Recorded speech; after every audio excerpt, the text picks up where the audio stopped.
Good afternoon, and thank you for tuning in to Channel 89.9 WCNR for news on the go in the 920. This is your host, Mackenzie McGregor, starting you off with the latest in international COVID-19 headlines.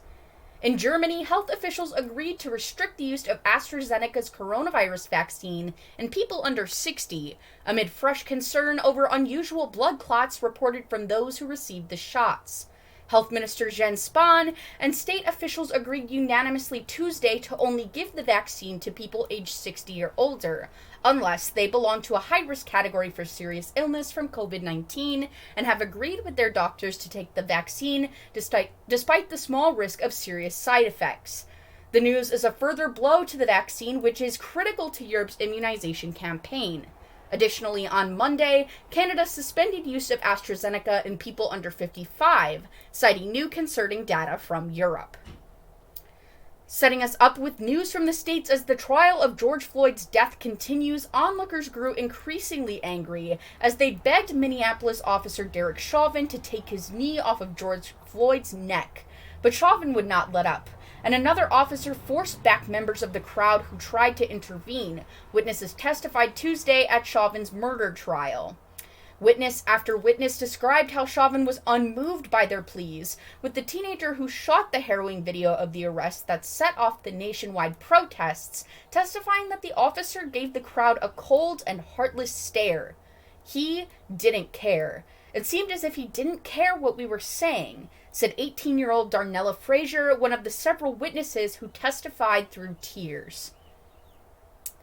In Badger State headlines today, multiple vessels are out on Lake Winnebago Tuesday as recovery efforts continue for two people in their 20s who capsized on a canoe last night during high winds and 4 to 5 foot waves. Conditions were so bad, Fond du Lac County Sheriff Ryan Waldschmidt said during a Tuesday press conference that only a superior athlete could continue to tread water in those conditions for so long, let alone swim to shore. Although the identities of the two canoeists have not been released, Waldschmidt and friends and families of the two knew they were going out onto the lake despite the adverse conditions. And now for a quick word from our sponsors at Amazon Flies.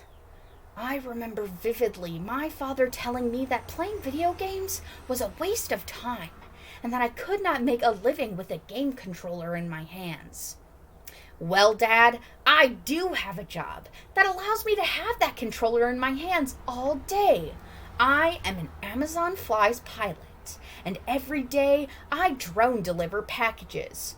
We here at Amazon Flies are working to create a greener and more efficient world. And with hundreds of new distribution hubs opening soon, we pledge to bring you what you need as quickly as possible. Here at Amazon Flies, we believe in the future and work to deliver it to you every day, one package at a time. WCNR wants to thank Amazon again for sponsoring today's news. Zooming in a little closer to home in local news today, Appleton and Neenah wait to learn how to spend their relief funds.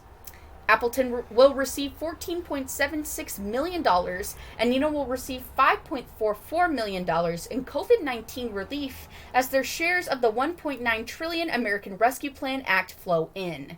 How that money can be used, though, hasn't been fully defined. The rules of the American Rescue Plan haven't been set by the U.S. Department of Treasury. We have lots of questions, Appleton Mayor Jake Woodford told the Post-Crescent. We're still waiting on clarity on what's allowable and what's not for the use of these funds. Bringing us to the end zone in sports, Packers to play overseas as NFL adds 17th season game. The Green Bay Packers will at least play an international game, sometime during the next 9 seasons. NFL owners on Tuesday agreed that every NFL team will play an international game at least once during the 8 years, beginning in 2022. The expansion of the regular season schedule to 17 games, also approved Tuesday, would seem to get around the obstacles that resulted in the Packers being the only NFL team to not play an international regular season game. Finishing us off today with the weather, we're going to see scattered showers and widespread haze with partly sunny skies and highs near 81 degrees, lows coming in the evening around 71 degrees, and some light variable wind picking up 13 miles per hour. Tomorrow we're going to see Scattered showers, widespread haze, and cloudy skies with highs near 80 degrees and lows near 73. Thank you again for tuning into Channel 89.9 WCNR for news on the go in the 920. This is your host, Mackenzie McGregor, signing off.